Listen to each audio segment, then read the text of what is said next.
Yo, song for all the addicts out there. Still All right, struggling in the Andrew, streets. you are in Remember a that Funk That the System kids radio breaking interview. never Oh, trying to plead the How do you probation feel? officer. I feel really good.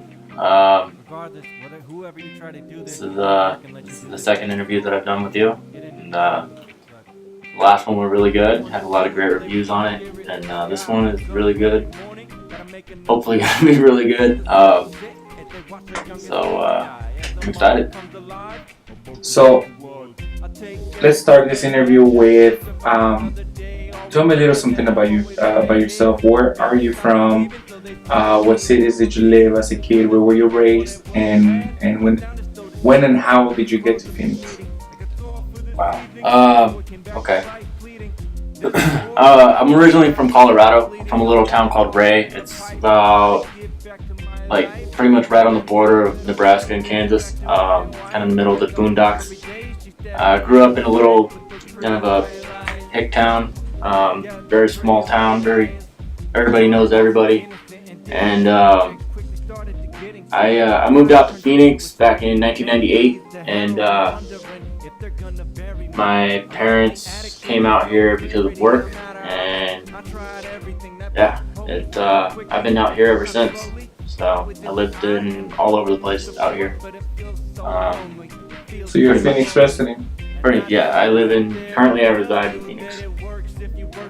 So, What about ever since when did you started liking music, or you had that inclination for music? actually at a very young age, being at my grandmother's house in Denver, and we had like this little karaoke machine thing back in like the early mid 90s, and it had like a little microphone attached to it. I was always like singing. I was like a little 5-year-old kid like trying to sing. Apparently I was good, or they just were laughing at me, one of the two. And so I became very influenced by music at a very young age. Began listening to, where I was at, there was nothing but country. Kind of got introduced to a little bit of rock and roll. I remember riding around with my dad, and he would have these little cassette tapes, and like Rolling Stones, stuff like that. And then I first got introduced to hip hop when I moved out here. Very first artist I think I listened to. Actually, the very first artist I actually kind of got into was Britney Spears. I thought she was hot as hell. And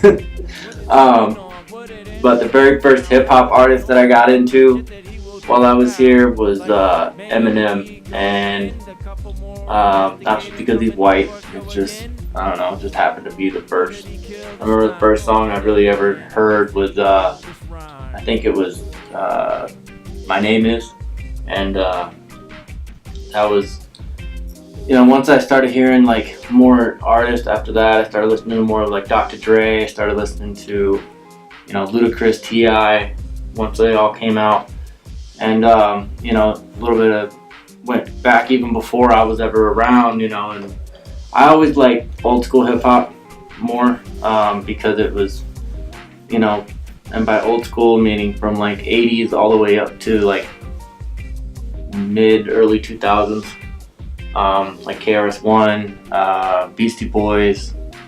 Out of your childhood songs, out of that introduction to music, to hip hop itself, As soon as I heard hip hop, I fell in love with it. what was a song that you think it made that change? It made that introduction that you're like, wow, this song. Damn. I don't know. That's a lot. Which one comes to The mind? one that would probably come to my mind would have to be, I want to say either, there's a few of them. Can I name more than one? Yeah, of course. I would say probably The Way I Am was definitely one that stood out to me because it was talking about like, you know, I am who I am. Like, there's nothing that's gonna change that. You know, I'm not gonna sell out for anybody. You know, and I remember listening to, you know, like a few other, like Forgot About Dre, you know, Fuck the Police, and you know, just all different things. It Was a Good Day. Just so many different songs and stuff like that that really got my attention over the years. And you know, a lot of them even came out before I ever was introduced to hip hop. But you know, over the years, and I've always looked for stuff that has actual meaning. You know, and a lot of the stuff that I hear today, I'm just like, what are you talking about? You know, like, you're not saying anything. You're just mumbling. I can mumble a bunch of words together and sound like a complete dumbass. Not a problem. You know, and a lot of people, you know, you can understand what they're saying, but just because you can understand the words, they have no message, right? That is true. Yeah, and you know, there's, I don't know, the stuff that I listen to is more stuff that has like meaning pertaining to just like real life situations. Like, I don't even really listen to a whole lot of like club hits too much. I mean, if I'm at a club or if I'm at a party or if I'm, you know, out somewhere where that's playing, yeah, that's cool. There's some hits that are actually really good, but there's a lot of them that are, you know, a lot of them would I ride around listening to them by myself in my car? Probably not. You know, and I like to, that's just me. That doesn't mean they're not good. It's just my preference. How old were you when you decided that you wanted to be a hip hop artist? I first started writing music when I was about 14, I want to say. 13 or 14 years old. It's like 7th grade, 8th grade. And I remember writing a couple songs, and they were really, I was really mad at like just everybody. And I remember just sitting there and just listening to music and just writing, like just writing. Like, I didn't really know what I was writing, I was just writing. And so I was at school the next day, and I first was kind of just doing it I was like, I wonder, maybe these people like this kind of music. I got bullied a lot as a kid, maybe this will help, you know? And it worked for about 2 seconds. So you were using music as a way... I was using music as a way to get accepted. Awesome. Yeah. And you were using music also as a way to release, To vent. to vent your frustrations, your life. Yeah. What was going on at that time where you needed this release? What was going on in your life that kind of inspired this rhymes, your first rhymes, first bars, right? First bars. Really, what inspired me, you know, at that time period was, you know, I was, you know, typical teenager. Didn't, you know, thought he knew everything. I didn't know shit, and you know, I really was just, you know, I was an emotional wreck, you know, and I was, you know, I got bullied a lot as a kid, you know, and growing up through that time period, I was getting bullied a lot. I remember sitting there, you know, with a piece of paper, like trying to rap at school in the lunchroom, and they're all just looking at me like, what the hell is this kid trying to do? Like, you're a dumbass. And so, you know, I started writing more. I took a break from it. You know, I started getting in trouble. I started getting involved in some other circumstances, like drugs. And, you know, I remember the first time I ever recorded a song, I was with my cousin, and we were both doing crack. And we recorded a few songs. I remember I recorded this remix to that song Forever with Drake and Kanye and Eminem and Lil Wayne. and I remember I don't really remember exactly what I said, but just kicking the shit, man. And for some reason, music has always been like a drug to me. It's been like a relief, like when you smoke a cigarette or when you smoke a blunt, you're just like, oh man, And for me, that's like whenever I do music, whenever I do it, it's like whether I'm by myself or I'm in front of a crowd, I can just, it's like a relief. It's like, okay, I got it out, So, how old were you when you first started getting involved with drugs, and what was happening in your life that kind of threw you to that? Well, it kind of started when I was a baby. I had open heart surgery when I was a kid, which is kind of where the whole miracle part of my name comes from. My real name's Andrew, by the way, and APA is my initials. When I was about a week and a half old, I had open heart surgery. So I was on fentanyl, morphine, all sorts of opiates for the pain with that, So, anyway, we, throughout my life, I was on just all sorts of different medications. I was on Adderall for like 7 years because of ADD, ADHD, just being a crazy kid, I guess. And, I started smoking weed when I was about 15. First time I did it, I was like, what the hell is this? Didn't do anything. Second time I did it, holy freaking crap, this is crazy. And ever since then, I was in love with feeling different. And by feeling different, feeling intoxicated. I progressed kind of into doing cocaine, meth, heroin, crack, everything. And I've been sober for a little bit now. And it really is a lot better. During my addiction, I was a fucking mess. I would take anything. I would steal your wallet and help you look for it, and I would pretend to feel really bad for you when it was in my back pocket, and I just did a lot of shady stuff that I really regret, man, that a lot of drug addicts do when they're out there in their addiction. And I got sober and through rehab and stuff like that, and my life is great, today. It's a lot better. I'm able to sit here, that's kind of the other part of where the miracle part happens, is I'm able to sit here and do this. And to anybody that's out there struggling with drugs and alcohol, you can do it too. You can get the help. Call somebody. There's help in, many different ways.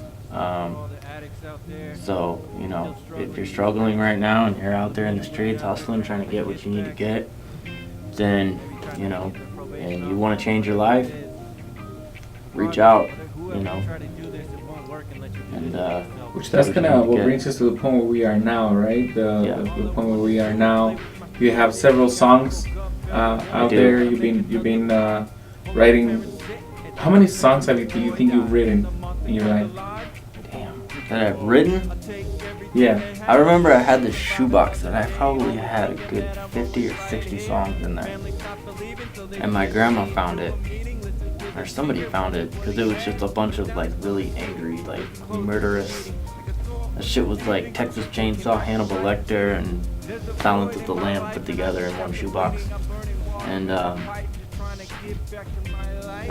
it got thrown away.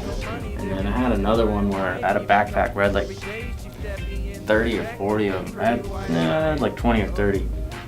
And my principal saw it and threw that out, And like, oh, you're nothing. You're not gonna be, you're just a, you're white. You can't rap. This and that. You know, why don't you do something with your life? Stop trying to be this person that you're not. And you know, I was just like, hey man, like, this is what I like to do. You know.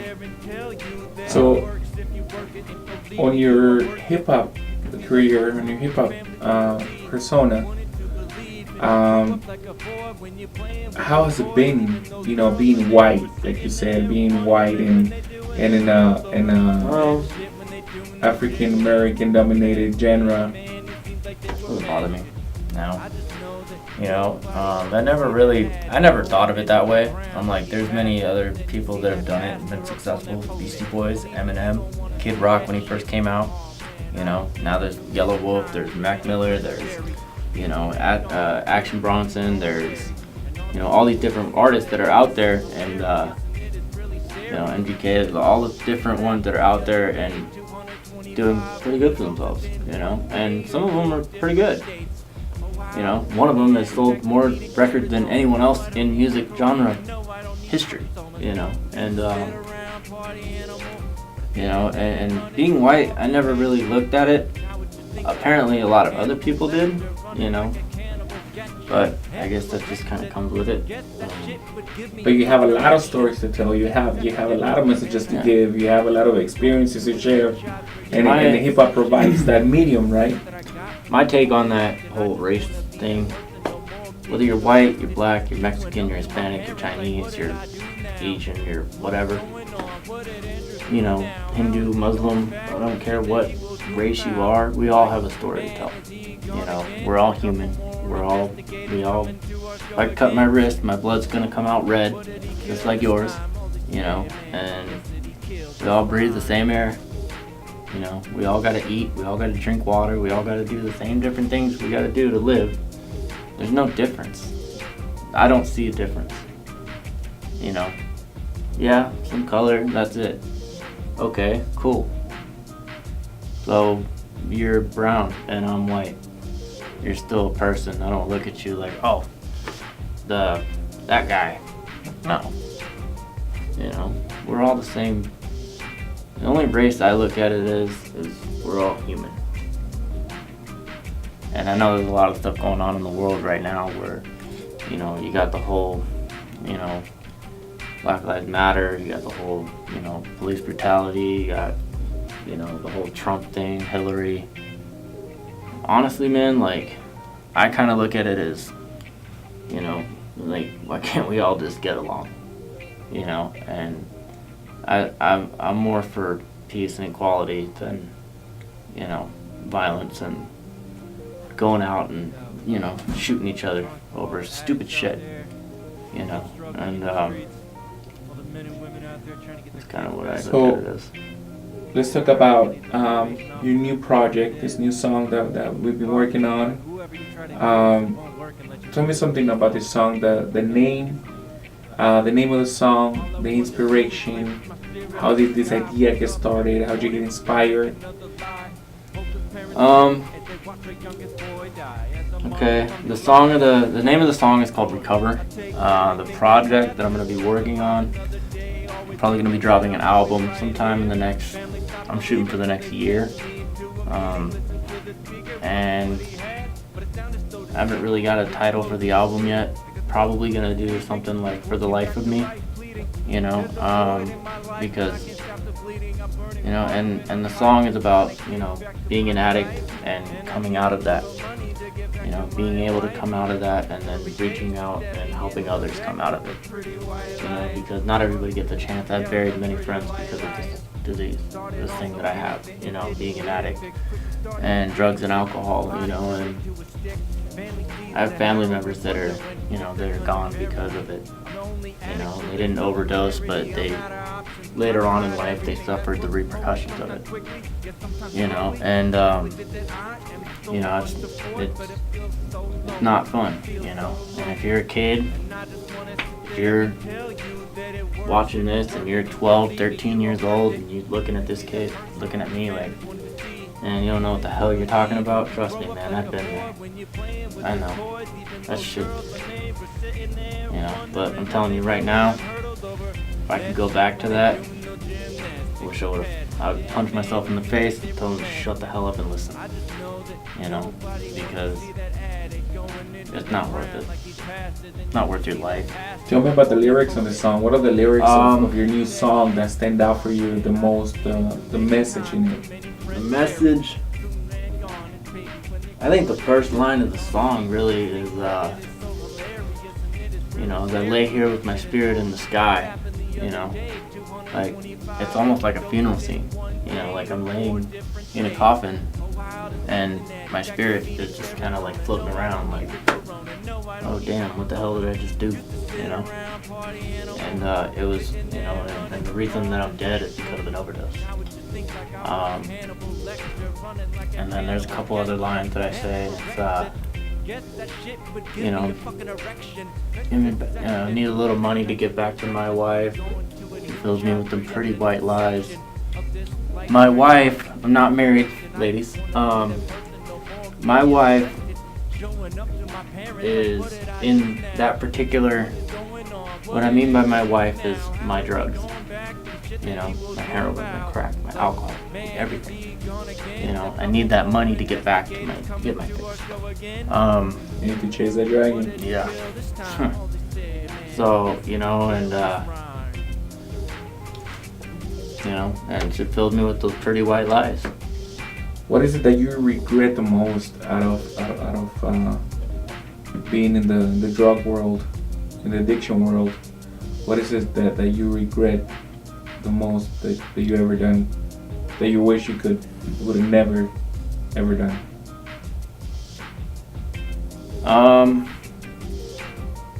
Honestly, the thing that I regret the most would be, you know, watching my family just kind of fall apart.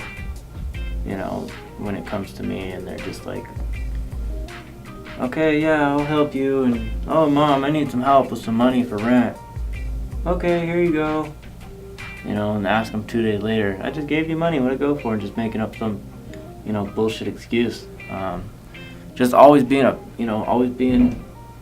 liar, a thief, you know. There isn't really much of anything that stands out to me that I can really relate to, or that I mean, there's so much stuff that I did and so much stuff that I regret from my past that, you know, I hurt a lot of people, and it's just the way it is, man, and I'm trying to make whatever amends I have to make, you know. And what part of the song talks about this? What lyrics of the song talk about your plans, about that recovery? About the recovery?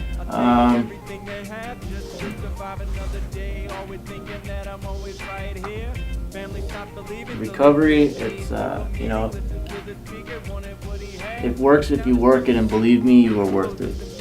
That basically means you gotta want to do this for yourself, and I kind of say that in the beginning of the song too, you know, and if you try to do it for somebody else, it's not gonna work. Try to do it for your kids, not gonna work. Try to do it for your family, not gonna work. You do it for yourself, then all the other stuff will come back. You know, today I'm able to go hang out with my mom, I'm able to go hang out with my dad, and go, you know, go watch my brother get married to the girl of his dreams, you know, and I could do all that today because I made the choice and the decision to get myself clean, and not only get myself sober, but better my life, you know. I remember when I first got clean, they're like, oh cool, you're not doing heroin anymore. Congratulations, you dumb fuck. Now go do something with your life. It's like, okay, you know, you can get clean. Yeah, cool, I'm clean, I'm not doing drugs. Now I'm just a miserable sober guy, you know. But you get clean and you go and you do something with your life. Make something of yourself, you know, and get out there, you know, be a dreamer.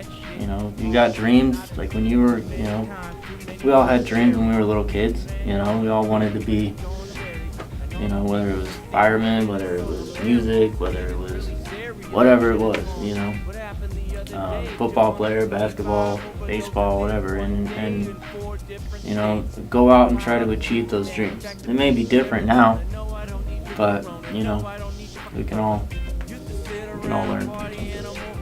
All right. Anything that you would like to say as your last statement? Yeah.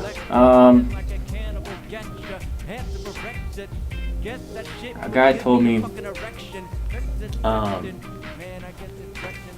when this thing called hope, and it means hold on, pain ends. If you hold on to the positive things in your life and look at things on the positive side instead of always trying to look at the bad stuff, the pain will eventually end. It won't end overnight, but it will eventually. The end. Look out for that song. It should be coming out in the next couple of weeks. I'm also going to be recording a video for it that will also be coming up as well. Anyway, thank you guys. Thank you both for having me. And Funk That System. Shout out to you guys. Rose Entertainment. So, how old were you when you first started getting involved with drugs, and what was happening in your life that kind of threw you to that? Well, it kind of started when I was a baby. I had open heart surgery when I was a kid, which is kind of where the whole miracle part of my name comes from. My real name's Andrew, by the way, and APA is my initials. When I was about a week and a half old, I had open heart surgery. So I was on fentanyl, morphine, all sorts of opiates for the pain with that, you know what I mean? So, anyway,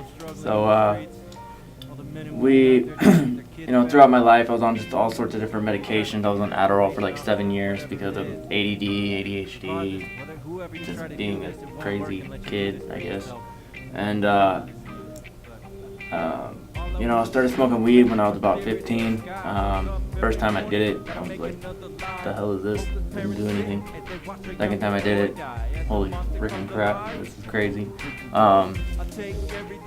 And ever since then, I was in love with feeling different. By feeling different, feeling intoxicated. I progressed kind of into cocaine, meth, heroin, crack, everything. And I've been sober for a little bit now. And it really is a lot better. During my addiction, I was a fucking mess. I would take anything. I would steal your wallet and help you look for it, and I would pretend to feel really bad for you when it was in my back pocket, and I just did a lot of shady stuff that I really regret, man, that a lot of drug addicts do when they're out there in their addiction. And I got sober and through rehab and stuff like that, and my life is great today. It's a lot better. I'm able to sit here, that's kind of the other part of where the miracle part happens, is I'm able to sit here and do this, and to anybody that's out there and struggling with drugs and alcohol, you can do it too. You can get the help. Call somebody. There's help in many different ways. So if you're struggling right now and you're out there in the streets hustling, trying to get what you need to get, then and you want to change your life, reach out. And that's kind of what brings us to the point where we are now, right? The point where we are now. You have several songs out there. You've been writing. How many songs do you think you've written in your life? That I've written? Yeah. I remember I had this shoebox that I probably had a good 50 or 60 songs in there. and my grandma found it, or somebody found it, because it was just a bunch of like really angry, like murderous. The shit was like Texas Chainsaw, Hannibal Lecter, and Silence of the Lambs put together in one shoebox, and it got thrown away. And then I had another one where I had a backpack where I had like 30 or 40 of them. I had like 20 or 30, and my principal saw it and threw that out, you know. And like, oh, you're nothing. You're not gonna be, you know, you're just a, you know, you're white. You can't rap. This and that. You're, you know, why don't you do something with your life? Stop trying to be this person that you're not. And you know, I was just like, hey man, this is what I like to do, you know. So, on your hip hop career, on your hip hop persona, how has it been? You know, being white, like you said, being white and in a African American dominated genre. Doesn't bother me now. You know, I never thought of it that way. I'm like, there's many other people that have done it and been successful. Beastie Boys, Eminem, Kid Rock when he first came out. You know, now there's Yellow Wolf, there's Mac Miller, there's, you know, Action Bronson, there's, you know, all these different artists that are out there, and you know, MGK, all the different ones that are out there and doing pretty good for themselves, you know, and some of them are pretty good. You know, one of them has sold more records than anyone else in music genre history, you know, and you know, and being white, I never really looked at it. Apparently a lot of other people did, you know, but I guess that just kind of comes with it. But you have a lot of stories to tell. You have a lot of messages to give. You have a lot of experiences to share, and hip hop provides that medium, right? My take on that whole race thing, whether you're white, you're black, you're Mexican, you're Hispanic, you're Chinese, you're Asian, you're whatever, you know, Hindu, Muslim, I don't care what race you are, we all have a story to tell. You know, we're all human. We all, if I cut my wrist, my blood's gonna come out red, just like yours, you know, and we all breathe the same air. You know, we all gotta eat, we all gotta drink water, we all gotta do the same different things we gotta do to live. There's no difference. I don't see a difference. You know, yeah, some color, that's it. Okay, cool. So, you're brown and I'm white. You're still a person. I don't look at you like, oh, that guy. No. You know, we're all the same. The only race I look at it is we're all human. And I know there's a lot of stuff going on in the world right now where, you know, you got the whole, you know, Black Lives Matter, you got the whole, you know, police brutality, you got, you know, the whole Trump thing, Hillary. Honestly, man, like, I kind of look at it as, you know, like, why can't we all just get along? You know, and I'm more for peace and equality than, you know, violence and going out and, you know, shooting each other over stupid shit, you know, and it's kind of what I think it is. Let's talk about your new project, this new song that we've been working on. Tell me something about this song, the name of the song, the inspiration. How did this idea get started? How did you get inspired? Okay, the name of the song is called Recover. The project that I'm going to be working on, I'm probably going to be dropping an album sometime in the next, I'm shooting for the next year.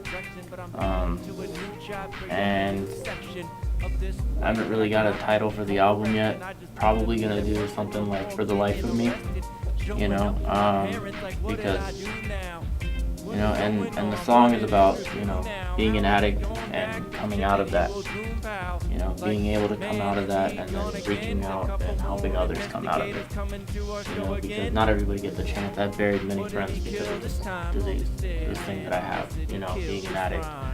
and drugs and alcohol, you know, and I have family members that are, you know, that are gone because of it. You know, they didn't overdose, but they, later on in life, they suffered the repercussions of it. You know, and, you know, it's not fun, you know, and if you're a kid, if you're watching this and you're 12, 13 years old and you're looking at this kid, looking at me like, and you don't know what the hell you're talking about, trust me, man, I've been there. I know. That shit. You know, but I'm telling you right now, if I could go back to that, I wish I would punch myself in the face and tell them to shut the hell up and listen. You know, because it's not worth it. It's not worth your life. Tell me about the lyrics on the song. What are the lyrics of your new song that stand out for you the most? The message in it. The message. I think the first line of the song really is, you know, that lay here with my spirit in the sky. You know, like it's almost like a funeral scene. You know, like I'm laying in a coffin, and my spirit is just kind of like floating around, like, oh damn, what the hell did I just do? You know, and it was, you know, and the reason that I'm dead is because of an overdose. And then there's a couple other lines that I say, and it's, you know, I need a little money to get back to my wife. She fills me with them pretty white lies. My wife, I'm not married, ladies. My wife is in that particular, what I mean by my wife is my drugs. You know, my heroin, my crack, my alcohol, everything. You know, I need that money to get back to get my fix. You need to chase that dragon. Yeah. So, you know, and, you know, and she filled me with those pretty white lies. What is it that you regret the most out of being in the drug world, in the addiction world? What is it that you regret the most that you ever done? That you wish you would have never ever done?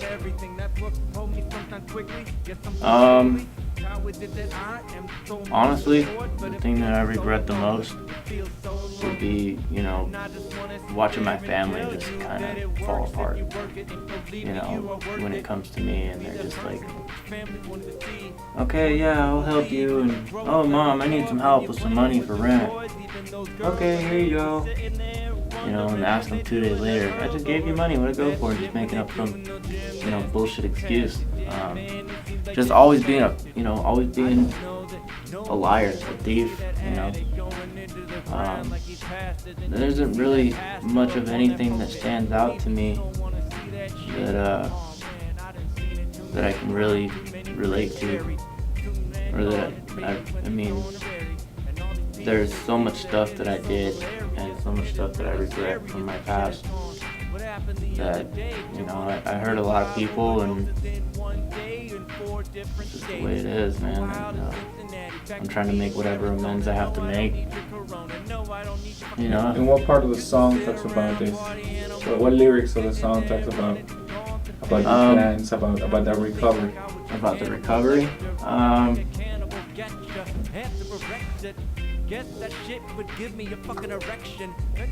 Recovery, it's, you know,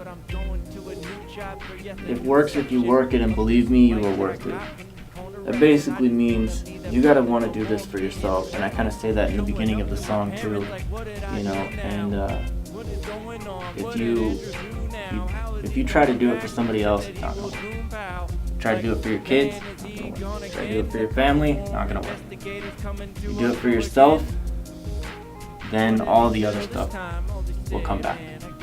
You know, today I'm able to go hang out with my mom. I'm able to go hang out with my dad and go, you know, go watch my brother get married to the girl of his dreams, you know, and I can do all that today because I made the choice and the decision to get myself clean and not only get myself sober, but better my life, you know. I remember when I first got clean, They're like, oh, cool, you're not doing heroin anymore. Congratulations, you dumb fuck. Now go do something with your life. It's like, okay, you know, you can get clean. Yeah, cool, I'm clean. I'm not doing drugs. Now I'm just a miserable sober guy, you know. But you get clean and you go and you do something with your life. Make something of yourself, you know, and get out there, you know, be a dreamer.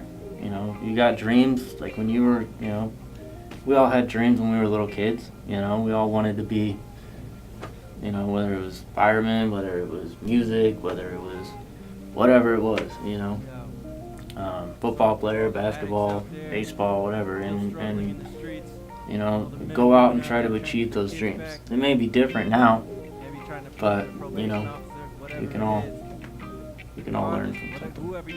All right. Anything that you would like to say? Your last statement? Yeah.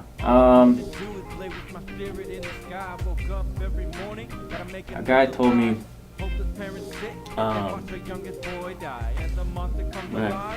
you know, this thing called hope. It means hold on, pain ends. You hold on to the positive things in your life and look at things on the positive side instead of always trying to look at the bad stuff. The pain will eventually end. It won't end overnight, but it will end eventually. The end. Look out for that song. It should be coming out in the next couple of weeks. I'm also going to be recording a video for it. That will also be coming up as well. Anyway, thank you guys. Thank you Bulls for having me. And, Pump That System. Shout out to you guys. You know, Bulls Entertainment. I'm the only addict, so there's no clarity. I'm not an option. I tried everything. That book told me sometimes quickly, yet sometimes slowly. How is it that I am so much afford, but it feels so lonely. It feels so lonely. And I just wanna sit there and tell you that it works if you work it. And believe me, you are worth it. You could be that person.